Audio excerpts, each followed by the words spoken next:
مسجد کے صدر بنائے جاتے ہیں تو آج تک عوام میں ایک سب میں بڑا کنفیوژن ہے. میں صرف شہباز تعلق کی بات نہیں کر رہا ہوں کہ ہر مسجد کے لیے کامن پبلک کو پتہ ہونا چاہیے کہ مسجد کے صدر، سیکریٹری، نائب صدر اور ممبرس کیسے ہونا چاہیے. یعنی کہ مسجد یعنی کہ اللہ کا گھر اور اسلامی کوڈ بھی مانا جاتا ہے. تو صدر کیسا ہونا چاہیے، نائب صدر کیسے ہونا چاہیے اور سیکریٹری اور ممبرس کیسے ہونا چاہیے شہر کے اعتبار سے. السلام علیکم ورحمۃ اللہ وبرکاتہ. جیسے کہ آپ نے یہ پوچھا کہ مسجد چاہے ہماری شہاباد کی جامع مسجد ہو یا کوئی بھی اللہ کا گھر ہو، اس کے لیے جب انتخابات کا وقت ہو تو کیسے صدر ہونا چاہیے، سیکرٹری اور اراکین کیسے ہونا چاہیے. اس میں سب سے پہلی بات تو یہ ہے کہ صدارت کے لیے سب سے بہترین آدمی اور موضوع آدمی وہ ہے کہ جو خود دیندار ہو اور امانت دار. دو صفت بہت ضروری ہے، صرف مسجد کے معاملے میں نہیں، دنیا کے ہر معاملے کے اندر اسلام اپنے ماننے والوں کو یہ تعلیم دیتا ہے کہ تم زندگی بھر امانت دار رہو اور دیندار رہو. ان دونوں کے ساتھ ہی اللہ کی مدد ہے. ان دونوں میں سے کوئی ایک چیز ختم ہوتی ہے تو پھر سب سے پہلے اللہ کی مدد اس سے اٹھ جاتی ہے. اور پھر یہ تو اللہ کا گھر ہے، اللہ کے گھر کی خدمت کے لیے ایک آدمی آگے بڑھ رہا ہے تو اس کا دیندار ہونا، امانت دار ہونا اور شریعت پر عمل کرنے والا ہونا یہ سب سے اہم ضروری چیز ہے. شریعت پر عمل کرنا یعنی کہ کن کن چیزوں پر؟ شریعت پر عمل، شریعت جن جن چیزوں کا مطالبہ کرتی ہے، شریعت جن جن چیزوں کا حکم دے رہی ہے، ان ساری چیزوں کے اندر وہ کھرا اترنا چاہیے. اس کے اندر کسی قسم کا جھول نہیں ہونا چاہیے، اس کے ظاہر میں بھی، اس کے باطن میں بھی، اس کے اعمال سے بھی، اس کے اخلاق سے بھی، اس کے معاملات سے بھی. شریعت یہ نہیں صرف نماز اور روزے اور تلاوت کا نام نہیں ہے، بلکہ شریعت جن چیزوں کا مطالبہ کرتی ہے اس کے اندر آدمی کے دیندار بننے میں یہ چیز داخل ہے کہ وہ جہاں نماز کا پابند ہو، تلاوت کا پابند ہو، وہیں پر اپنے چہرے پر داڑھی بھی رکھ رہا ہو، جو کہ اللہ کے نبی کی بہت ہی اہم سنت ہے، اس کا وہ پابند ہو، اس کے پاس اہمیت ہو. اسی طرح سے اس کے معاملات بھی صاف شفاف ہو اور اس کے اخلاق بھی صاف شفاف ہو، اس کے اخلاق بھی بلند ہو. یہ ساری چیزیں دین کے 5 شعبے ہیں. اس کے عقائد بھی صحیح ہو، اس کے اعمال بھی صحیح ہو اور پھر اس کی معاشرت بھی صحیح ہو. یعنی وہ جن لوگوں کے ساتھ رہتا ہے، خاندان والے ہوں، پڑوسی ہو یا مسلمان ہو، غیر مسلم ہو، اس کے اخلاق صحیح ہو، اس کے معاشرت صحیح ہو اور معاملات جس سے یہ معاملہ کرے وہ معاملہ صحیح ہو. اور آخری چیز جو ہے نا وہ اخلاق ہے کہ اس کے اندر حسد، کینہ، بغض، ان چیزوں سے پاک ہو. یہ 5 چیزیں مل کے ایک آدمی دیندار بنتا ہے. اب مسجد جیسے اہم شعبے کے لیے، اس کی خدمت کے لیے آگے بڑھ رہا ہے تو ان سارے چیزوں کے اندر اس کا پابند ہونا ضروری ہے. ایسا اگر آدمی اگر ہے اپنے ایریے میں تو اس کو ہی منتخب کرنا چاہیے، اس کو ہی آگے بڑھانا چاہیے، اس کو یہ دین کی خدمت دینا چاہیے اور ایسے ہی لوگوں کو آگے بڑھنا چاہیے. لباس کیسا ہو؟ لباس بھی بہتر یہ ہے کہ وہ دیندار ہو. لباس کے تعلق سے شریعت میں مسئلہ یہ ہے کہ لباس شریعت میں طے نہیں ہے. ہاں، بہتر کس کو لباس کہا جائے گا؟ ہر ایریے میں، ہر ملک میں، ہر علاقے میں وہاں کے دیندار لوگ جو لباس استعمال کرتے ہیں وہ لباس استعمال کرنا شریعت نے بہتر قرار دیا ہے. اس کے علاوہ دوسرے لباس پہن سکتے ہیں لیکن ایسے لباس سے بچنا چاہیے جن لباس سے غیر کی مشابہت ہوتی ہے، غیر کی کاپی ہوتی ہے. جو سود خور ہوتا ہے کیا ایسا ممبر ہونا چاہیے کمیٹی میں؟ سود خور اگر وہ علانیہ ہے تو اس کو خود سب سے پہلے رک جانا چاہیے. اگر اپنے آپ بھی سود خور ہوتے ہوئے، وہ جانتے ہوئے بھی وہ آگے بڑھ رہا ہے تو اب سیکنڈ نمبر پہ قوم کی ذمہ داری بنتی ہے کہ ایسے لوگوں کو منتخب نہ کرے. وہ آگے بڑھ رہے ہیں، لا علمی میں بڑھ رہے ہوں گے، جذبے میں بڑھ رہے ہوں گے، مسئلہ معلوم نہ ہونے کی صورت میں بڑھ رہے ہوں گے یا معلوم ہونے کی صورت میں بڑھ رہے ہوں گے. اگر بڑھ رہے ہیں تو بجائے ان کو کوسنے کے قوم کو ڈیسیزن لینا چاہیے آگے بڑھ کے کہ ایسے لوگوں کو منتخب نہیں کرنا چاہیے. جس پر چوری کے الزامات ہیں، جو ہے چوری کے ایسے کیسز میں انوالو ہے، کیا ایسا ممبر مسجد کی کمیٹی میں ہونا چاہیے؟ اس کے بھی وہی جواب ہے کہ ایسے چیزوں کے اندر ملوث ہونے والوں کو سب سے پہلے اللہ سے ڈر کر ایسی چیزوں میں انوالو نہیں ہونا چاہیے. ان کو اپنے آپ کو سدھارنے کی اور اپنے طور پر دین پر عمل کرنے کی فکر کرنی چاہیے.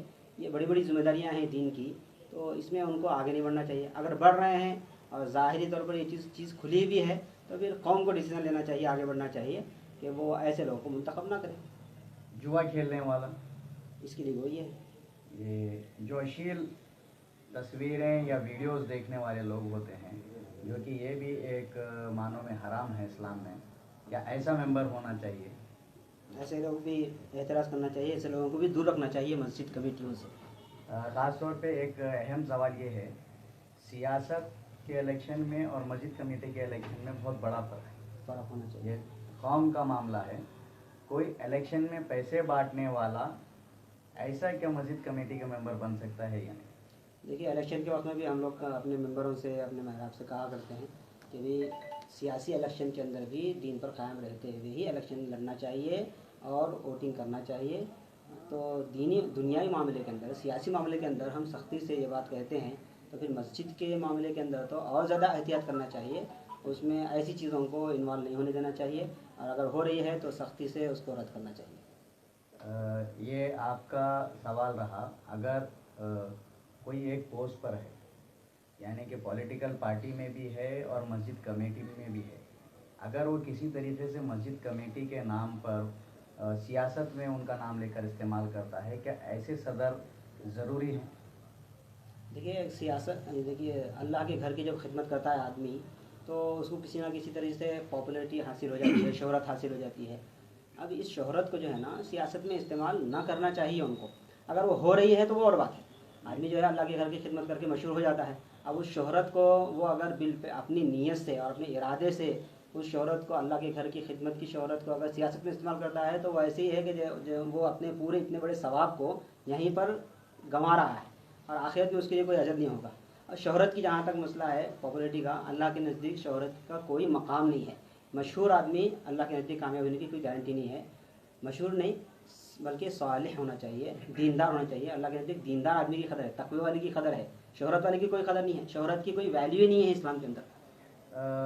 جیسے کہ یہ بھی ایک اہم سوال ہے، زنا کرنے والا یا دوسری عورتوں سے تعلق رکھنے والا ایسا بھی آدمی کیا مسجد کا ممبر بن سکتا ہے کمیٹی؟ یہ تو شریعت نے حرام قرار دیا ہے، اور حرام چیزوں کے ایک مسلمان کی شان یہ ہونی چاہیے کہ وہ حرام تو بہت دور کی بات رہی، چھوٹے سے چھوٹے گناہ سے بچنا چاہیے. اتنے بڑے گناہ میں وہ ملوث ہے اور اس کو خود احساس ہے، تو پھر ایسی چیزوں سے اس کو اللہ کے گھر سے، اللہ کے گھر کی ذمہ داری سے اس کو خود دور رہنا چاہیے اور توبہ کرنا چاہیے. یہ ساری چیزیں، چوری ہو، ڈکیتی ہو، سود ہو، زنا ہو، یہ ساری چیزیں ایسی ہے کہ جو انسان کے گناہ گار ہونے کے لیے کافی ہے. اگر اس گناہ میں ملوث ہے تو سب سے پہلے وہ توبہ کرنا چاہیے. توبہ کر کے اس کے بعد اگر اللہ کی خدمت، اللہ کے گھر کی خدمت کے لیے آگے بڑھتا ہے تو قوم اس سے ڈیسیژن لینا چاہیے کہ یہ قوم یہ اللہ کے گھر کی خدمت کر سکتا ہے یا نہیں کر سکتا ہے. قوم کو اگر بیوقوف بنایا جاتا ہے تو قوم اس میں کیا کرے گی؟ قوم کو جو ہے نا اب بیدار ہونا چاہیے. بیوقوف بنانے والے بہت سالوں سے بنا رہے ہیں، چاہے وہ اللہ کے گھر کا مسئلہ ہو یا ملک کے سیاسی مسئلہ ہو. قوم الحمدللہ سیاسی اعتبار سے قوم بیدار ہو رہی ہے. اللہ کے گھر میں بھی بہت زیادہ بیداری بتانا چاہیے اور قوم کو آگے آنا چاہیے.